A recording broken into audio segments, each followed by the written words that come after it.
যে স্বপ্নের জন্য যারা প্রাণ দিয়েছে সে স্বপ্নকে আমরা বাস্তবায়ন করবই। এটার থেকে আমাদের বেরিয়ে যাবার কোনো উপায় নেই। আমাদের প্রতিজ্ঞা রইল আমরা এটা করব। আমরা নতুন বাংলাদেশের অফিস এটা করেছি। নতুন বাংলাদেশ গড়ার জন্য আমরা এখানে এসেছি। সেটা যেন সবাই মিলে আমরা করতে পারি।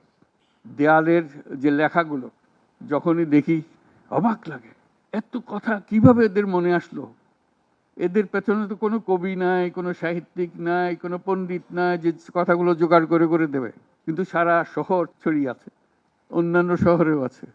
প্রতিটি কথা অত্যন্ত মূল্যবান। ছোট্ট কথা, ছোট্ট ছবি, অত্যন্ত মূল্যবান। শুধু বাংলাদেশের মানুষ উতলা হয়ে গেছে নতুন বাংলাদেশ করার জন্য, তাই না? আমাদের যত বাংলাদেশি সারা দুনিয়া জুড়ে আছে, তোমরা একটু আগে বলেছো তাদের কথা, তারা সবাই বলছে যে আমরা আসতে চাই, আমরা এই নতুন স্বপ্ন বাস্তবায়নে শরিক হতে চাই। কাজে তারা, তোমরা যে ঢেউ উঠিয়েছো শুধু এখানকার মনে না, সারা দুনিয়ার বাংলাদেশিদের মনে এই ঢেউ উঠিয়েছো, তারাও যোগ দিতে চায়। যারা বাংলাদেশি নয়, অন্যান্য দেশের তরুণরা, তারা বলছে আমরাও দেখতে চাই, কারণ আমাদের দেশেও এরকম দরকার। কাজে এটা কোনো সীমাবদ্ধ নয় যে বাংলাদেশের মনের মধ্যে তোমরা প্রচন্ড ঢেউ জাগিয়ে দিয়েছো, প্রচন্ড স্বপ্ন জাগিয়ে দিয়েছো।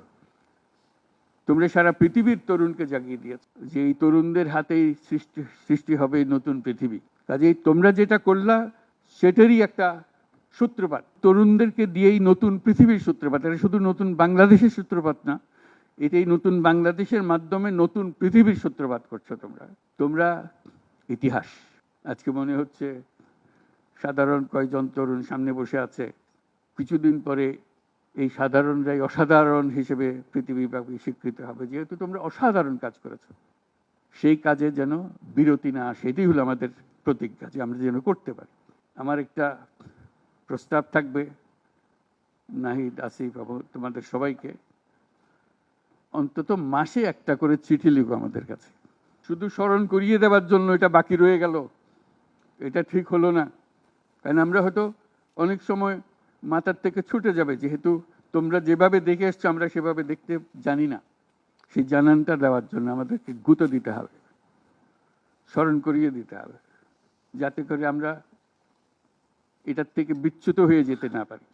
এটা তোমাদের দায়িত্ব, কারণ যে পথে রওনা করে দিয়েছ সেটার রূপরেখা তোমাদের কাছে পরিষ্কার।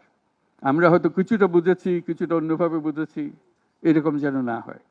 তোমাদের ঠিকভাবে যে স্বপ্ন তোমরা দেখেছো সেই স্বপ্নটা যেন আমরা আমাদের সাধ্যমতো রূপ দিতে পারি। বহু লোক বসে আছে যারা এই দুঃস্বপ্ন থেকে আমরা জেগে ওঠার কারণে তারা দিশেহারা হয়ে গেছে। একদিন চুপচাপ শুয়ে শুয়ে দুঃস্বপ্নের মধ্যে এরা ছিল, দুঃস্বপ্ন দেখছিল, আমরা শান্ত আনন্দ সহকারে লুটপাট করে যাচ্ছিলাম, হঠাৎ করে গোলমাল হয়ে গেল। তারা কি চুপচাপ বসে থাকবে? মোটেই না।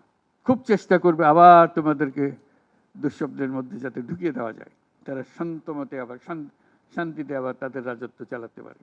তারা চেষ্টার ত্রুটি করবে না। কাজে যে কাজ শুরু করেছো এই কাজ সমাপ্ত না হওয়া পর্যন্ত এর থেকে বেরিয়ে যেও না। বাংলাদেশের জন্ম থেকে আজ পর্যন্ত এই সুযোগ আর আসে নাই, যে সুযোগ তোমরা আমাদের হাতে তুলে দেবে। এই সুযোগ যেন হাতছাড়া না হয়। এই সুযোগ হাতছাড়া হলে বাংলাদেশের আর কোনো ভবিষ্যৎ থাকবে না। কাজে এটা যেন শুধু রাষ্ট্র নয়, পৃথিবীর সম্মানিত রাষ্ট্র হিসেবে প্রতিষ্ঠিত হতে পারে, যেহেতু তরুণরা এটার হাল ধরেছে। এই কারণেই এটা ভিন্ন, এই কারণে এটা ইউনিক, অনন্য। এই অনন্য একটা দেশ আমরা তৈরি করতে চাই। তোমাদের চিন্তায় স্বচ্ছ, তোমাদের চিন্তায় সঠিক, এটা মুঠো থেকে ছাড়বে না, হাত থেকে ছাড়বে না, এবং আমাদেরকে স্মরণ করিয়ে দেবে যদি আমরা এটার এই স্বপ্নের থেকে দূরে সরার কোনো কাজ করে ফেলে। আমাদের কারো কোনো ইচ্ছা নাই এই স্বপ্ন বাইরে যাওয়ার, এই স্বপ্ন বাস্তবায়ন করাই আমাদের সার্বক্ষণিক কাজ।